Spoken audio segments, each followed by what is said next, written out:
Hey, salut la team lactée. Alors aujourd'hui, nous allons faire le point sur un phénomène qui surprend parfois. Quand nos bébés se transforment en petits vampires du tétou.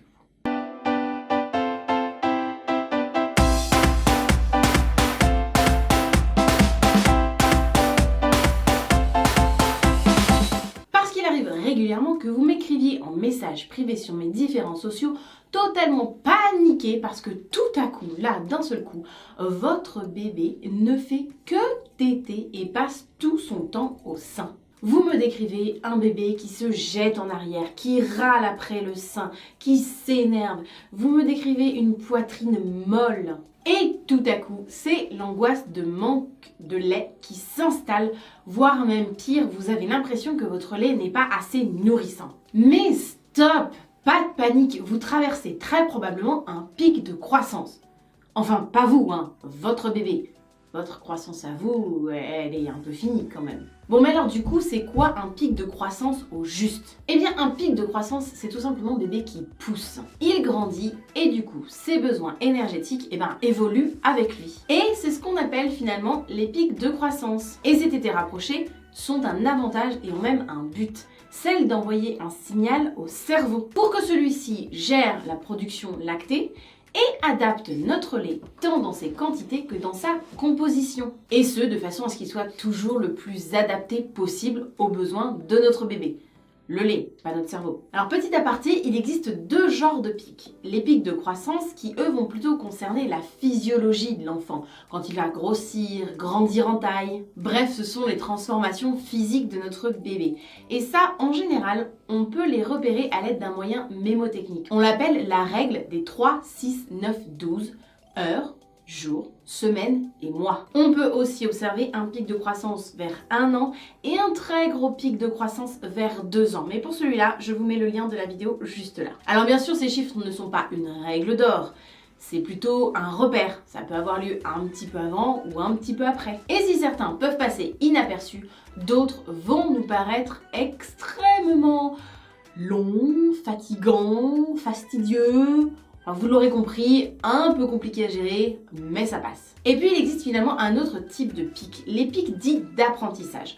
Eux vont plutôt concerner le développement psychomoteur, les acquisitions de notre bébé, comme la marche, le langage. Alors pour cela, pas de règles ni repères. Ça va vraiment plutôt être en fonction du développement et des acquisitions de notre bébé. Tout en sachant en plus qu'un pic de croissance plutôt physiologique peut s'accumuler avec un pic d'apprentissage qui peut s'accumuler avec un rhume, avec des dents, des passages des fois un peu raides. Bon mais alors du coup, comment est-ce qu'on fait face à tout ça? Le plus dur va être de garder confiance et de ne pas paniquer. Rangez vos compléments, tout va bien. Et surtout, n'abandonnez pas, ça passera, laissez bébé téter autant qu'il le souhaite. Alors oui, bien sûr, comme on l'a vu, comme je viens de le dire, ça peut être des passages où on a l'impression que bébé tète, mais de trop, plus que ce que nous, on arrive à en supporter en tout cas. Et dans ce cas, il faut simplement se rappeler que c'est passager. Ça va passer. C'est juste une étape. Et à la fin, vous pourrez même vous féliciter, voire même célébrer cette étape.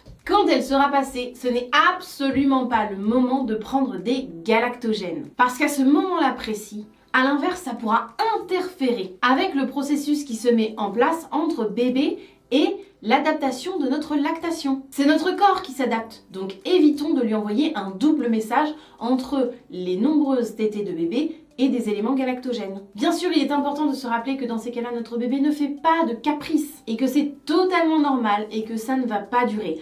Ne vous inquiétez pas, il n'est pas entré en guerre contre votre sein. Non, il râle parce que ça vient pas aussi vite qu'il en a l'habitude et comme il voudrait, c'est tout. Qui ne râle pas quand son morceau de chocolat n'arrive pas assez vite. C'est parce qu'on marche pas assez vite jusqu'au placard, c'est tout. Bon, aparté.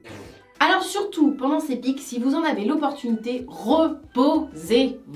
Le repos sera bien plus efficace que tous les galactogènes réunis, en plus du repos collé serré à bébé. Le repos va vous permettre de tenir la distance sur le long terme, tant physiologiquement que psychologiquement. Et le fait d'être collé serré aura du bon, car cela libérera autant pour nous que pour bébé de l'ocytocine.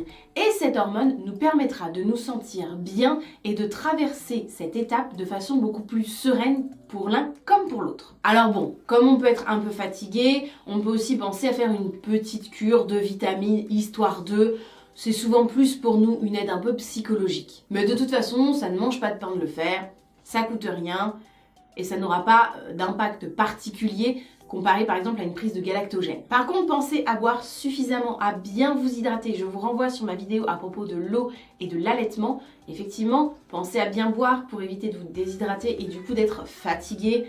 Et du coup, effectivement, ce sera plus dur à tenir. Mais pour ça, je vous renvoie vers la vidéo sur l'eau et l'allaitement. Vous comprendrez pourquoi. Alors, pendant les pics de croissance, nous pouvons nous-mêmes avoir faim. Enfin, concrètement, on peut même avoir la dalle. Enfin, je veux dire, moi, un pic de croissance, je sais tout de suite, hein, j'ai faim. J'ai genre faim. Mais genre faim.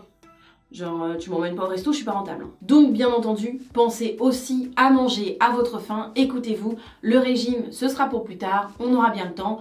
Là, il vous faut, vous, de l'énergie pour pouvoir fournir de l'énergie à bébé. Le portage pendant cette étape pourra même être salvateur. En effet, le fait de porter bébé va parfois suffire à combler son besoin à ce moment-là et va permettre peut-être de faire un tout petit peu moins de tétés ou alors de pouvoir faire des tétés tout en gérant à côté un grand, la maison, etc. Parce qu'on pourra faire tétés en portage tout simplement. Bon, et vous la team lactée, comment ça s'est passé vos pics de croissance? Comment est-ce que vous les traversez? Comment est-ce que vous les gérez? Quelles sont vos petites astuces? Venez témoigner en commentaire, venez échanger parce que je suis sûre que ça pourra aider plein de mamans.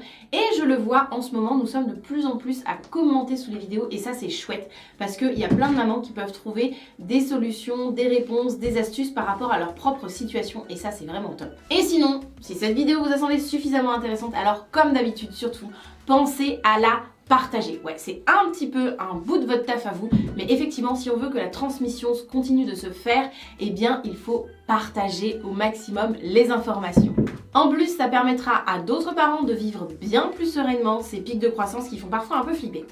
Bon, puis sinon, vous pouvez toujours lâcher un petit pouce bleu ou mettre un commentaire, juste un petit smile, ça fait plaisir et surtout, ça montre à YouTube que vous soutenez mon travail. Allez, c'est tout pour moi pour cette vidéo et pas sans mal, mais je vous fais des gros bisous, je vous dis à bientôt pour une prochaine vidéo et surtout, belle voie lactée.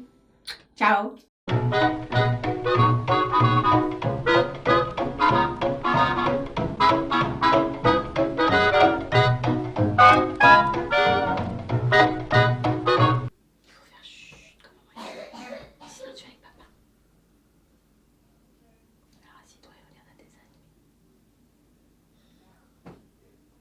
La négociation est ferme. Assieds-toi si tu veux rester avec maman. Si tu es obligé de t'asseoir. S'il te plaît. Qu'est-ce que tu veux faire?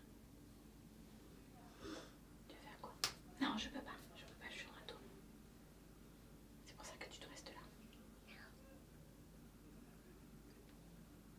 Ah, ça fait trop de bruit quand même. Ça, si tu en veux, tu vas avec papa. Comme ça, j'entends pas ici. Sinon, ça va faire du bruit dans la caméra. Après, ça va faire du bruit dans la caméra. Si tu en veux, tu vas dans la salle avec papa. Pour manger ça, c'est avec papa. Alors, tu restes là et tu manges les petites graines. Voilà, top. Check. Super. Allez, assise. Tiens. Ceux-là sont plutôt les pics. Ah non, merde, il en manque un. Oups, j'en ai oublié. Et puis, il y a donc les autres pics. Je vais pas y arriver aujourd'hui. Et puis, il y a donc les autres pics. Ceux dits...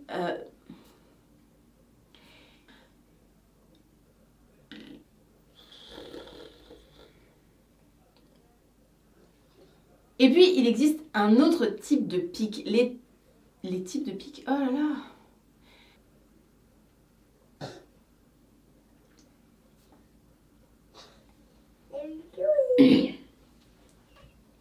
C'est juste une étape de votre allaitement et à la fin, vous pourrez même vous faciliter.